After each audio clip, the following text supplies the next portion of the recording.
Los anillos de Daisy Clark. No fue el silencio del hospital lo que marcó el final. Fue el pitido largo y constante del monitor cardíaco, ese sonido plano que los médicos aprenden a reconocer antes que cualquier otra cosa. Daisy Clark había estado inmóvil durante 34 días. 34 días de respiración asistida, de sonda nasogástrica, de manos frías que su marido, Thomas, sostenía entre las suyas sin soltarlas ni para dormir. Los médicos hablaban de daño cerebral irreversible, de actividad eléctrica residual, de esperar un milagro que la ciencia ya no podía garantizar. Pero el cuerpo tiene sus propios límites. Y a las 4 de la tarde de un martes caluroso de julio, el cuerpo de Daisy simplemente se detuvo. El médico entró en la habitación, revisó el reloj de pulsera, palpó el pulso en el cuello y negó con la cabeza.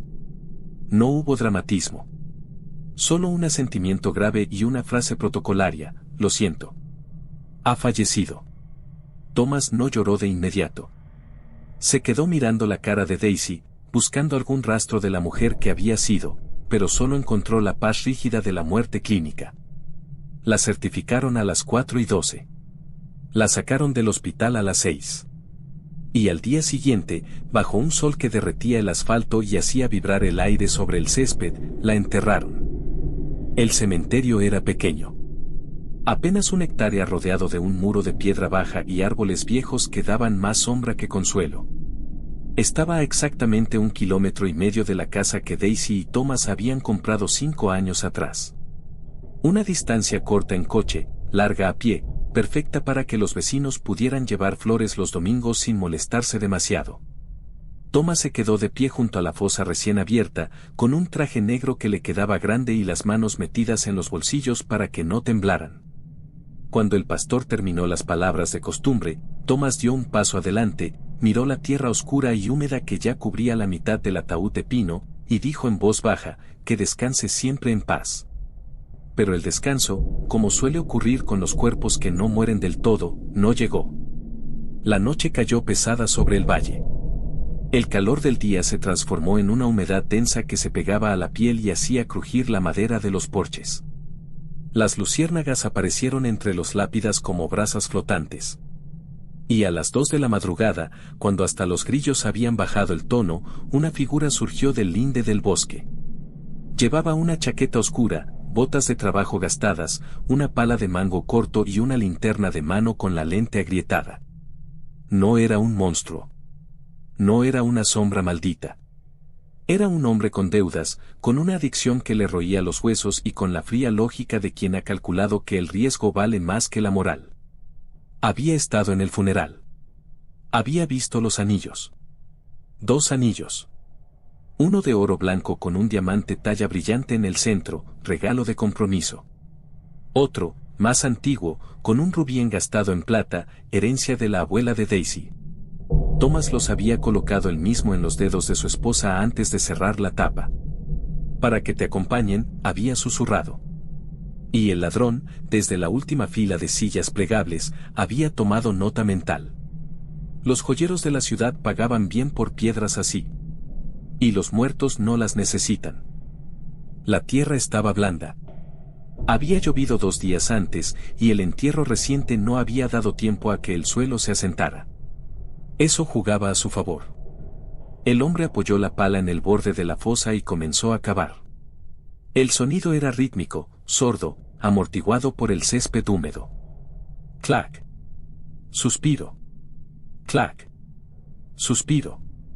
Cada palada levantaba un bloque compacto de tierra oscura que caía con un golpe sordo a los lados. No necesitaba ir profundo. Solo lo suficiente para alcanzar la tapa. Sudaba bajo la chaqueta, pero no se detenía. La linterna, colocada sobre una lápida cercana, proyectaba un cono de luz amarillenta que bailaba con el viento. En 40 minutos, la madera del ataúd quedó al descubierto. Estaba intacta. Sin grietas. Sin humedad. El hombre se arrodilló en el borde. Metió los dedos bajo la tapa y hizo palanca. La madera cedió con un crujido húmedo. Levantó la tapa unos centímetros, luego más, hasta dejarla apoyada en el costado de la fosa. La luz de la linterna entró de lleno. Daisy yacía allí.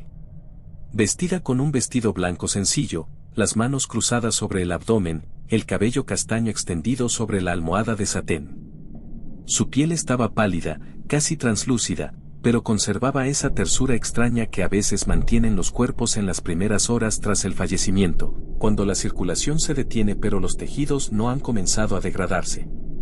Y en sus dedos, brillando bajo la luz artificial, estaban los anillos. El diamante atrapaba el haz de la linterna y lo devolvía en destellos fríos. El rubí parecía tener fuego propio, un rojo profundo que latía como una brasa. El ladrón sonrió. No fue una sonrisa de triunfo. Fue la mueca seca de quien sabe que el trabajo casi está hecho. Se inclinó sobre el ataúd. Extendió la mano derecha y tomó la mano izquierda de Daisy. Estaba fría, pero no rígida. La rigidez cadavérica aún no había comenzado, o quizás el calor del verano la había retrasado. Intentó deslizar el anillo de diamante. No se dio. Probó con el de rubí. Tampoco. Los dedos, aunque delgados, estaban ligeramente hinchados por la retención de líquidos propia del coma prolongado. La piel se resistía. El metal no pasaba. El hombre frunció el ceño. Sacó la mano. Se pasó el dorso por la frente, limpiando el sudor. Miró a su alrededor. El cementerio seguía en silencio. Ningún coche en el camino de tierra. Ninguna luz en las casas lejanas. Estaba solo. O eso creía. Volvió a mirar los anillos. La avaricia es un cálculo rápido. Si no podían salir, había que liberarlos. Sacó del bolsillo interior de la chaqueta un cuchillo de hoja fija, con mango de madera y filo bien afilado. Lo abrió con un clic seco. La hoja brilló.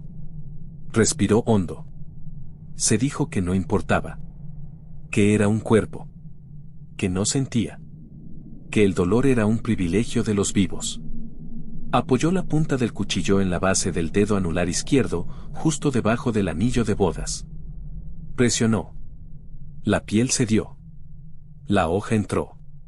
Un corte limpio, superficial, justo lo necesario para aliviar la tensión y permitir que el anillo eslidiera. Pero entonces ocurrió lo que ningún ladrón de tumbas espera. La herida no mostró sangre oscura, coagulada, muerta. Mostró sangre roja. Brillante. Líquida. Un hilo fino que brotó al instante y se deslizó por el dorso de la mano. Y en ese mismo instante, el dedo se contrajo. Un espasmo breve, involuntario, pero innegable. El hombre retrocedió 1 centímetro. El cuchillo tembló en su mano. Miró el rostro de Daisy. Sus párpados se agitaron. No fue un parpadeo normal. Fue un aleteo rápido, como el de un pez fuera del agua. Luego, el pecho se elevó. Una inspiración profunda, entrecortada, que sonó como un trapo rasgándose. El aire entró en unos pulmones que llevaban semanas sin usarse, expandiendo la caja torácica con un crujido de articulaciones y tejidos. Daisy Clark abrió los ojos. No fueron ojos vidriosos de muerta. Fueron ojos húmedos, desenfocados, buscando luz, buscando aire, buscando entender dónde estaba. Y entonces, con un movimiento brusco, casi mecánico, se incorporó. Se sentó en el borde del ataúd. La sábana mortuoria se deslizó hasta su cintura. El cabello le cayó sobre los hombros. Respiró 3 veces, cortas, profundas, como alguien que acaba de salir del agua. Y miró hacia adelante. El ladrón ya no estaba arrodillado. Se había puesto en pie de un salto. El corazón le golpeaba las costillas como un martillo. La linterna, que había apoyado en el borde de la fosa, recibió el golpe de su codo al retroceder. Rodó. La lente golpeó una piedra. El haz de luz giró loco, iluminó el cielo, las lápidas, las ramas, y luego se apagó con un chasquido seco. Oscuridad total. El hombre se quedó inmóvil.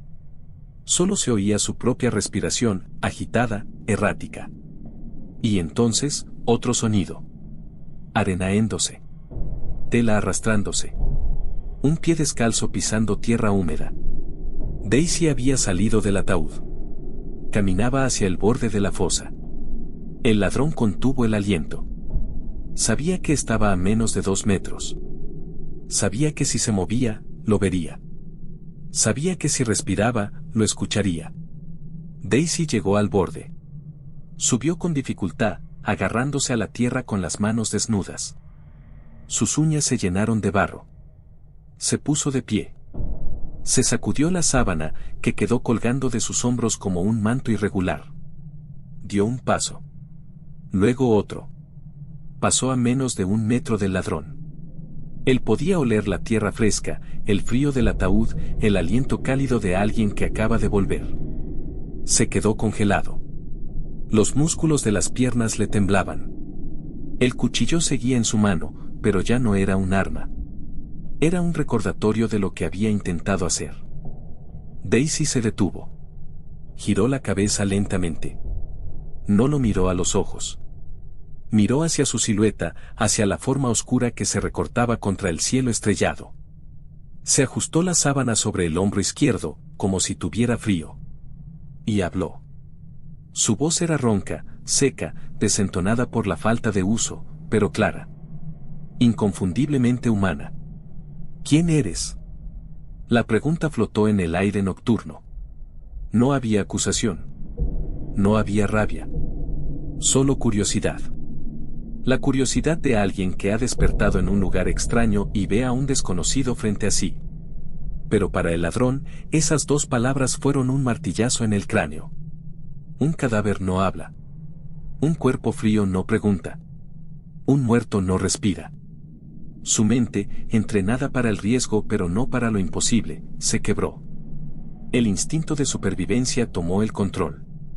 Dio media vuelta. Y corrió. No miró atrás. No pensó en la pala. No pensó en la linterna. Solo corrió. Sus botas chapoteaban en el rocío, tropezaban con raíces, se hundían en el césped blando. Corrió en línea recta, guiado solo por el pánico, sin notar que la dirección que tomaba lo llevaba de vuelta hacia el centro del cementerio, hacia la fosa abierta, hacia el agujero negro que acababa de crear. Daisy lo vio alejarse. No lo persiguió. No gritó. Solo se encogió de hombros, un gesto pequeño, casi infantil, como diciendo qué raro. Luego bajó la mirada hacia sus manos. Hacia el corte en el dedo. Hacia la sangre que ya comenzaba a secarse. Negó con la cabeza, como quien se quita un mal sueño de encima, y echó a caminar. No hacia la carretera. No hacia el pueblo. Hacia el camino de tierra que serpenteaba entre los campos. Hacia su casa. 1,5 kilómetros. Conocía el camino. Lo había recorrido 1000 veces. Y esta noche, lo recorrería otra vez. El ladrón, mientras tanto, seguía corriendo. La oscuridad lo envolvía. Las ramas le golpeaban la cara. El aire le quemaba los pulmones. No veía el suelo. No veía las lápidas. Solo veía la necesidad de poner distancia entre él y esa voz. Entre él y esa mujer que no debería estar viva. Dio un paso más. Y el suelo desapareció. No hubo tiempo de gritar. No hubo tiempo de levantar los brazos. Solo el vacío repentino, la caída libre de 1,5 metros, y el golpe seco contra el fondo de tierra compacta. El aire salió de sus pulmones en un bufido doloroso. Intentó incorporarse. Pero al caer, había apretado el cuchillo con fuerza. Y la hoja, afilada, sin funda, apuntaba hacia arriba. El impacto lo clavó. No fue un corte limpio. Fue una penetración brutal. La hoja entró bajo las costillas, rasgó tejido, buscó músculo, encontró resistencia y se detuvo, vibrando con el último espasmo de su cuerpo. El dolor llegó un segundo después. Agudo, cálido, absoluto. Intentó gritar. Solo salió un jadeo. Intentó moverse. El cuchillo se movió con él, ampliando la herida. La sangre comenzó a brotar. No era un hilo fino. Era un flujo constante, caliente, que empapaba la chaqueta, que llenaba el fondo de la fosa, que se mezclaba con la tierra que él mismo había removido horas antes. Miró hacia arriba. Solo veía un rectángulo de cielo negro. Ninguna estrella. Ninguna luna. Solo silencio. Intentó arrastrarse hacia el borde. Pero las fuerzas lo abandonaban rápido. La pérdida de sangre era veloz. La respiración se volvió superficial. Los dedos se entumecieron. El cuchillo seguía allí, firme, testigo mudo de su propia codicia. Cerró los ojos. No por resignación. Por agotamiento. El frío comenzó a subirle por las piernas. El corazón latía cada vez más lento. Pum, pum, pum. Y luego, nada. Solo la tierra. Solo la noche. Solo el silencio que él mismo había cavado. Mientras tanto, Daisy caminaba. El rocío le mojaba los pies descalzos. El viento le acariciaba los hombros. No sentía frío. No sentía miedo. Solo sentía el camino bajo sus plantas, la brisa en la cara, el sonido de los grillos recuperando su ritmo. A lo lejos, una luz amarilla parpadeó. Era el farol de la entrada de su casa. Thomas debía haber dejado la luz del porche encendida, como siempre hacía. 1 kilómetro. Medio kilómetro. 200 metros. La verja de madera apareció entre la niebla baja. El sendero de grava crujió bajo sus pies. Subió los 3 escalones del porche. Apoyó la mano en el picaporte. Estaba frío. Lo giró. La puerta cedió. Entró. Cerró detrás de sí. El silencio de la casa era familiar. Olía a café viejo, a libros, a lavanda. Se quitó la sábana. La dejó caer sobre el sofá. Caminó hacia el pasillo. Hacia la cocina. Abrió el grifo. El agua corrió fría, clara, viva. Se lavó las manos. El corte en el dedo ya no sangraba. Solo era una línea roja, superficial, que sanaría en un par de días. Se secó con un paño. Miró por la ventana de la cocina. Hacia el este. Hacia el cementerio. No se veía nada.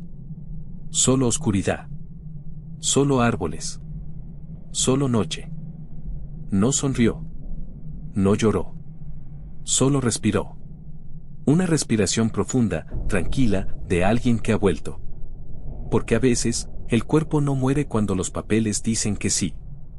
A veces, el coma es solo un sueño profundo. A veces, la tierra no es una tumba, sino una cuna que aprieta demasiado. Y a veces, la codicia cava su propia fosa, y el cuchillo que llevas en la mano termina siendo el que te entierra. Daisy apagó la luz de la cocina. Subió las escaleras. Se metió en la cama. Cerró los ojos. Y durmió. No como una muerta. Como una viva. Como alguien que ha pagado su deuda con la tierra, y ha decidido quedarse. Mientras tanto, a 1,5 kilómetros de distancia, bajo la misma luna que iluminaba su ventana, la tierra seguía cubriendo un cuerpo que nunca debió estar allí. Y los anillos, brillando en la oscuridad, seguían en sus dedos. Donde siempre debieron estar. No olvides suscribirte al canal. Más terror. Historias reales.